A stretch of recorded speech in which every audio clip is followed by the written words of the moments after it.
Hello friends, எல்லாம் எப்படி இருக்கீங்க? நல்லா இருக்கீங்களா?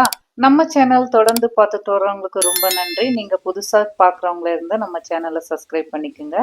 இன்னைக்கு நாம ஒரு தோசை ரெசிபியை தான் பார்க்க போறோம்.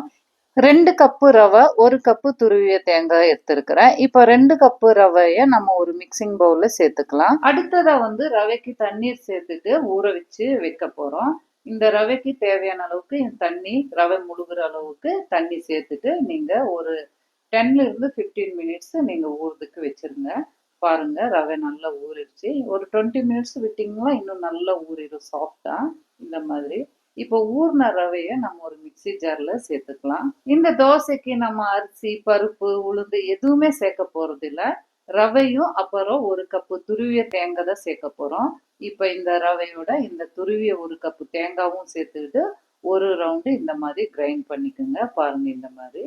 இப்போ அடுத்ததா இதுக்கு ஒரு மறுபடியும் கொஞ்சம் ஒரு 1/4 கப்பு தண்ணீர் சேர்த்துக்கிட்டு இன்னும் நல்லா பேஸ்டா நல்லா கிரைண்ட் பண்ணிக்கோங்க. இந்த மாதிரி மாவு மாதிரி நல்லா நைஸா அரைச்சிக்குங்க.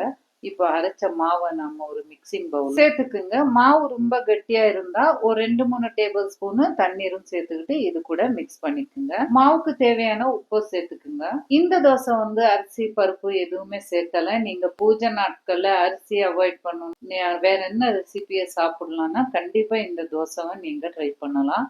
ஏகாதசி நாட்கள்ல, பூஜை நாட்கள்ல கண்டிப்பா உங்களுக்கு இந்த ஒரு யூஸ்ஃபுல்லான ரெசிபியா இருக்கும். கண்டிப்பா ட்ரை பண்ணுங்க. இந்த மாவை நம்ம இப்போ நைட்டு ஃபுல்லா ஃபர்மெண்ட் ஆகுறதுக்கு வச்சிடலாம். அடுத்ததா நெக்ஸ்ட் டே மார்னிங் நம்ம பார்க்கலாம் மாவு எந்த அளவுக்கு புளிச்சிருக்குன்னு. பாருங்க இங்க கூர்கு வெதர்ல இந்த அளவுக்கு தான் புளிக்கும். நல்லா வெயிலா இருந்துச்சுன்னா இன்னும் கொஞ்சம் நல்லா புளிச்சிருக்கும். பாருங்க இந்த அளவுக்கு ஒரு 10 மணி நேரம் ஆயிருக்குது. இப்போ கடைசியா நாம தவாவுல தோசை ஊத்தலாம். பாருங்க நல்ல சூடா இருக்கிற தோசை கல்லுல இந்த மாதிரி ஒரு கரண்டி ஊத்திட்டு நீங்க அதுக்கு மேல கொஞ்சம் எண்ணெய் ஊத்திட்டு ஒரு லிட்டு போட்டு மூடி வச்சுக்குங்க. நம்ம இந்த மாதிரி கொஞ்சம் திக்கா தோசை ஊற்றும் போது நல்ல செட் தோசை மாதிரி ரொம்ப சாஃப்டா ரொம்ப அழகா வெந்து வரும். நீங்க இதை திருப்பி கூட போடலாம், இல்லை ஒன் சைடே வேக வச்சு கூட எடுத்துக்கலாம். ரொம்ப நல்லா சாஃப்டா வரும். இன்னும் ரொம்ப பபுள்ஸா கொஞ்சம் இன்னும் நல்லா சாஃப்டா வேணும், ரொம்ப பபுள்ஸா பார்க்கறதுக்கு அழகா தெரியணும்னா நீங்க கொஞ்சம் ஒரு 1/4 டீஸ்பூன் ஆப்ப சோடாவும் இது கூட மிக்ஸ் பண்ணி சேர்த்துக்கலாம். நான் சோடா மாவு எதுவும் சேர்க்காமலேயே ரெடி பண்ணியிருக்கிறேன். பாருங்க ரெடி ஆயிடுச்சு.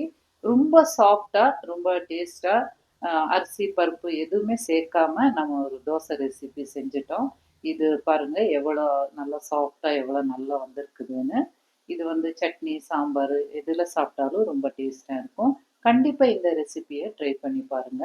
இந்த வீடியோ பிடிச்சிருந்தா லைக் பண்ணுங்க, ஷேர் பண்ணுங்க, கமெண்ட் பண்ணுங்க, சப்ஸ்கிரைப் பண்ணுங்க. ரொம்ப ரொம்ப நன்றி.